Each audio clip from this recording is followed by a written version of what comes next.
Hello guys, एक बार फिर से आप सभी का स्वागत है हमारे चैनल बीएमएस लेक्चर्स में।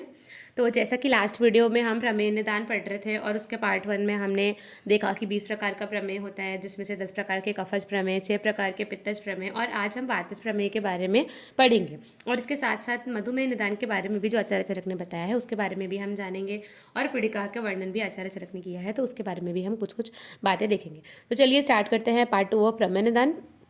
तो देखिए, हम अब वातज प्रमेयों की बात करेंगे। तो देखिए, वातज प्रमेयों में उन्होंने क्या लिखा है कि भाई कषैले, कटु, तिक्त, रुक्ष, हल्का, शीतल द्रव्यों का सेवन और अधिक मैथुन, व्यायाम, वमन, विरेचन, आस्थापन, शिरोह। अब देखिए यहाँ पे लगभग लगभग सभी प्रकार के आपके वमन, विरेचन, आस्थापन, वस्ती, मतलब आपके पंचकर्म आ गए, शिरो विरेचन यानी नस्य आ गया। इनका अतियोग अगर होगा, मल और मूत्र के वेगों को रोकना, उपवास, चोट लगना, अधिक धूप में बैठना, अधिक उद्वेग, शोक, अधिक रक्त का स्राव, अधिक जागना और अनुचित रूप से बैठना या सोना, इस प्रकार की क्रियाओं के करने से तथा अधिक मेधा और शिथिल प्रकृति वाले मनुष्य शीघ्र ही वात को पिस जाते हैं। जैसे नॉर्मली भी अपन जो वात के अगर अपन निदान पढ़ते हैं तो उसमें भी ये सब चीज़ें आती हैं कि भाई अगर कोई अत्यधिक कोई भी चीज़ अति में अगर अपन करते हैं तो हमारे शरीर में क्या हो जाता है, वात प्रकोपित हो जाता है। तो उसी प्रकार के जो है वातज प्रमेयों का निदान बताया गया। तो यहाँ पे बेसिकली आचार्य चरक ये कहना चाह रहे हैं कि किसी व्यक्ति को कफज प्रमेय है, ठीक है, फिर उसके बाद से उसने क्या किया, प्रमेय अभी उसको कफज है, ठीक नहीं हुआ है, उसके बाद भी उसने पित्तज आहार विहार लेना स्टार्ट किया तो उसको पित्तज हो गया।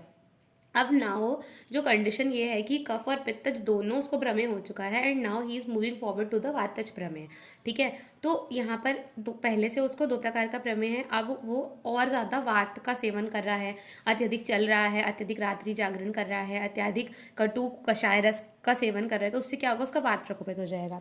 तो अब देखिए वातज प्रमेय की संप्राप्ति में इन्होंने क्या बताया है।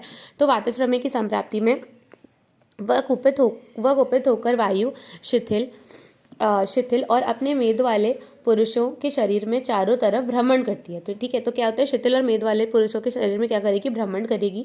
फिर वो क्या करेगी, जब वसा को लेकर मूत्र व श्रोतस में प्रवेश करती है तो वसा में, अब देखिए 4 प्रकार के जो है वातज प्रमेय बताए गए हैं, वसा में, लसिका में, ओजो में जिसको और मधु में जिसको अपन कहते हैं, ठीक है, और एक होता है आपका मज में, वसा में, हस्ती में और मधु में। तो मधु में को ओजो में कहते हैं और हस्ती में जो होता है, तो ये इस प्रकार से, ठीक है। तो यहाँ पर वो अलग अलग मतलब सबका संप्राप्ति बता रहे हैं कि भाई वसा में कैसे होता है, लसिका में कैसे होता है। तो देखिए वो बता रहा है कि जब जो बात होती है भ्रमण करती हुई वसा को लेकर के मूत्र व श्रोतस में प्रवेश करती है तो वसा में उत्पन्न करती है। जब पुनः मज्जा को मूत्र व श्रोतस में मतलब मूत्रवस्ती में से खींच लाती है तो उसे मज्जा में को उत्पन्न करती है। जब लसिका को मूत्राशय में ले जाकर मूत्र को लगातार निकालती है और लसिका के अधिक होने से एवं वायु अपने विशेष गुण से उसे अत्यंत मूत्र की प्रवृत्ति और अवरोध को करती है, तब मतवाले हाथी की तरह वेग की से रहित मूत्र को बार बार त्याग करता है, उसे हस्ती में कहते हैं। तो ये बता रहा है कि हस्ती में कैसे होता है बेसिकली, तो जब वो लसिका के समान तो मूत्र त्याग कर रही है लेकिन उसमें भी क्या हो रहा है, मतवाले हाथी की तरह उसमें वेग नहीं आ रहा। जैसे अपन जब यूरिन पास होती है तो अपन को क्या होता है, धारा से या फिर एक वेग से, एक टाइप के फ्लो से यूरिन फ्लो होती है, लेकिन अगर वही उसमें वेग ना हो, तो अगर पानी बह रहा है लेकिन अगर उसमें कोई प्रवाह ना हो तो उसको बोलते हैं वेग रहित। तो यहाँ पर वही बता रहा है कि जब अपन को हस्ती में होता है बेसिकली, तो हस्ती में मतलब हस्ती में क्या करता है, वो बार बार मूत्र का त्याग करता है परंतु उसमें कोई वेग नहीं होता है ना। और पुनः ओज मधुर स्वभाव वाला होता है, उसको जब वायु रुक्षता के कारण कषाय रस से मिलाकर मूत्राशय में लाती है तो उससे मधुमेह को उत्पन्न करती है। तो यहाँ पर उन्होंने 4 प्रकार के जो है संप्राप्ति का अलग अलग वर्णन कर दिया है। इससे पहले जब अपने कफज प्रमेय पढ़ा था तो आपको याद होगा कि उसमें उन्होंने बताया था कि भाई कफ के जो 10 गुण होते हैं उससे अलग अलग प्रकार के कफज प्रमेयों की उत्पत्ति होती है। तो वहाँ पर उन्होंने अलग अलग संप्राप्ति नहीं बताई थी, लेकिन यहाँ पर ये अलग अलग संप्राप्ति का वर्णन कर रहे हैं कि भाई वसा में कैसे होता है, लसिका में कैसा होता है, हस्ती में कैसा होता है और ओजो में कैसा होता है। क्योंकि ओज के गुण जो होते हैं आपने पहले से पढ़ रखा होगा, फर्स्ट ईयर में भी आप लोगों ने पढ़ा होगा सबने, कि ओज के जो गुण होते हैं बेसिकली वो मधुर रस के समान होते हैं। इसीलिए जब भी अपन शरीर में अपन मधुर रस वाले उसका सेवन करते हैं तो अपन की ओज की वृद्धि होती है, इम्यूनिटी की वृद्धि होती है, शरीर में बल की वृद्धि होती है, क्योंकि बल, ओज, ये सब चीज़ें आपस में कोरिलेटेड हैं, मधुर रस वाली चीज़ें होती हैं, है ना।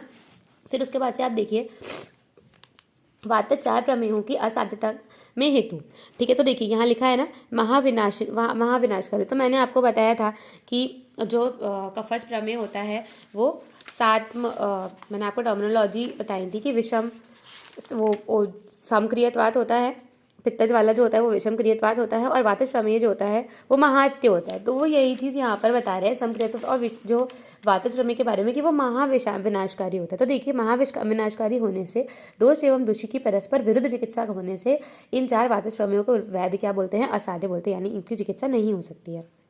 ठीक है। फिर उसके बाद देखिए वातज प्रमेयों के भेद, तो इन्हें भी पहले की तरह गुणों की विशेषता से, देखिए वही बात आ गई गुणों की विशेषता से, गुणों की विशेषता से भिन्न भिन्न नाम होते हैं, जैसे वसा में, मज्जा में, हस्ती में और मधु में। ठीक है। इसके बाद देखिए अपन आगे चलते हैं। तो यहाँ पे इन्होंने 4 प्रकार के जो है मतलब एक्सप्लेन किए हैं फिर से एक बारी कि भाई अलग अलग कैसे होता है। तो देखिए वसा में इन्होंने क्या लिखा है कि जो मनुष्य वात के कुपित होने से वसा मिला हुआ, या तो वसा मिला हुआ या वसा की तरह, ठीक है, या तो वसा मिला हुआ या वसा की तरह बार बार मूत्र त्याग करता है, तो उसे क्या बोलते हैं, उस वसा में को क्या बोलते हैं, असाध्य कहते हैं। फिर मज्जा में क्या होता है, तो वात के कुपित होने से जो मनुष्य मूत्र के साथ मज्जा का बार बार पेशाब करता है उसे उस मज्जा में को असाध्य कहते हैं। तो सुश्रुत ने इसे क्या बोला है, सर्पी में बोला है। हस्ती में क्या होता है, तो हस्ती में क्या होता है, लसिका के समान। तो हस्ती में बोले चाहे हम लसिका में बोले बात वही है, और चाहे हम मधु में बोले या ओजो में बोले बात वही है। तो आप नाम याद रखिएगा, टर्मिनोलॉजी याद रखिएगा कि हस्ती में को अपन लसिका में भी कहते हैं और मधु में को अपन ओजो में भी कहते हैं। ठीक है। फिर उसके बाद देखिए हस्ती में तो हस्ती में क्या होता है, वात के कोप के कारण जो मनुष्य लगातार मतवाले हाथी की तरह अधिक मूत्र का बार बार त्याग करता है उसे क्या बोलते हैं, उस हस्ती में को असाध्य कहते हैं। फिर उसके बाद देखिए मधुमेह के बारे में क्या बता रहे, तो मधुमेह वात के कोप के कारण जो मनुष्य कषाय, मधुर, पांडु और वृक्ष मूत्र का त्याग करता है उस मधुमेह को क्या जानना चाहिए, असाध्य जानना चाहिए। ठीक है।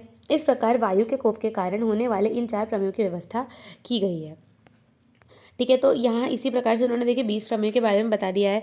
तो यहाँ पर देखिए कफस प्रमेय, मतलब इन्होंने बताया कि चरक ने, सुश्रुत ने, वाग्भट ने और माधव नेता ने अलग अलग कौन कौन से प्रमेय माने। तो चरक के अपन ने याद कर ही लिए थे, उदक में, इक्षु बालिका में, सांद्र, सांद्र प्रसाद, शुक्ल में, शुक्र में, शीत में, सिक्ता में, शनैर में और आलाल में। तो उस प्रकार से सुश्रुत ने कौन से माने कौन से नहीं माने तो उस पर विचार किया गया। तो यहाँ पर चरक में इसका इंपॉर्टेंस नहीं है। वैसे जब आप रोग निदान पढ़ेंगे तो वहाँ जरूर आपको याद करने पड़ेंगे। तो जब हम रोग निदान में प्रमेय पढ़ेंगे तो अब मैं आपको वहाँ पर एक्सप्लेन कर दूंगी। ठीक है। इसके बाद आप देखिए प्रमेय के पूर्व रूप। तो देखिए आचार्य चरक ने, अब ये इनका थोड़ा सा चरक में थोड़ा सा ऐसा ही है कि ये पूर्व रूप लास्ट में बताते हैं, जबकि इनको थोड़ा सा पूर्व रूप मेरे हिसाब से शायद पहले बतानी थी, लक्षण के पहले, लेकिन आचार्य चरक ने पूर्व रूप की व्याख्या थोड़ी बाद में करी। हर आदि का लगभग यही सीन है, इन्होंने पूर्व रूप की जो व्याख्या है वो बाद में करी है। ठीक है। तो देखिए प्रमेय के पूर्व रूप क्या होते हैं, तो देखिए तीनों दोषों के कुपित होने से प्रमेयों में उत्पन्न होने वाले इन पूर्व रूपों को दिखाते हैं। तो देखिए मैंने जैसे कुछ में टिक कर रखा है, जैसे देखिए जटिली भावम केशेशु, इसका क्या मतलब है, केशों में जटा का बन जाना, यानी केश जटा जैसे मोटे मोटे थिक हो जाएंगे। उसके अलावा माधुर्यम आस्यस्य, यानी मुख में मधुरता का आना, मुख में मधुरता। कर पादेय, यानी हाथ पैरों में शून्यता और दाह का होना। सुप्त पाद दाह, तो वही दाह का होना।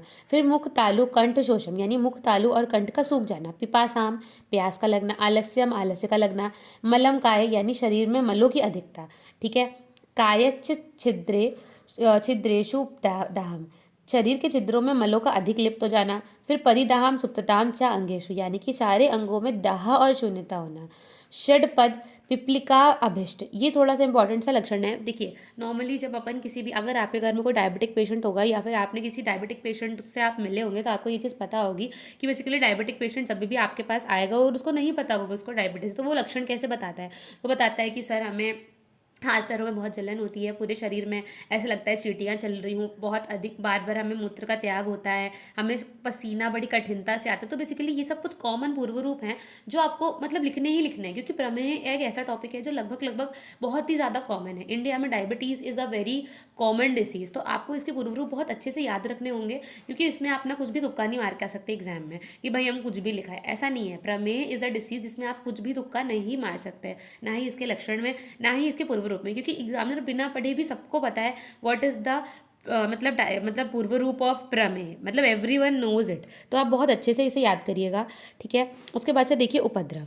ठीक है। तो उपद्रव के बारे में क्या बताया गया है, तो प्रमेय रोग से युक्त रोगियों में प्यास की अधिकता, अतिसार, ज्वर, दाह, दुर्बलता, अरोचक, अपचन, दुर्गंध, मांस वाली पीड़िकाएं, अलजी विद्रति आदि होती। अब देखिए कोई भी चीज़ में उपद्रव क्या होता है, तो अगर आपको नहीं पता है तो मैं बता दूं कि उपद्रव का बेसिकली मतलब होता है कॉम्प्लिकेशन। कॉम्प्लिकेशन कब होंगे, जैसे मान लीजिए कोई डिसीज़ किसी को है, उसके बाद वो ठीक नहीं हो रही है और एक्सेस में वो बढ़ती चली जा रही उसी डिसीज़ के साथ में उसको कोई और व्याधि हो गई या फिर कुछ और उसको हो गया, ठीक है, तो उसको हम बोलते हैं कि ये उस व्याधि का कॉम्प्लिकेशन है। तो नॉर्मली क्या होता है कि ये अपन ऐसे आयुर्वेद में ऐसा बोलते हैं कि अपन को उपद्रव की चिकित्सा करने की नीड नहीं होती है, क्योंकि अपन क्या करते हैं, जब मेजर व्याधि को समाप्त करते हैं तो उपद्रव क्योंकि उसी व्याधि से हो रहे हैं तो वो अपने आप शांत हो जाते हैं। लेकिन प्रमेह के उपद्रव ऐसे होते हैं कि इनकी चिकित्सा आपको करनी ही पड़ती है, क्योंकि वो इतना ज़्यादा बॉडी को कष्ट देते हैं, इतना ज़्यादा पेनफुल होते हैं कि बिना चिकित्सा किए आप मतलब मरीज़ को आराम नहीं होता है।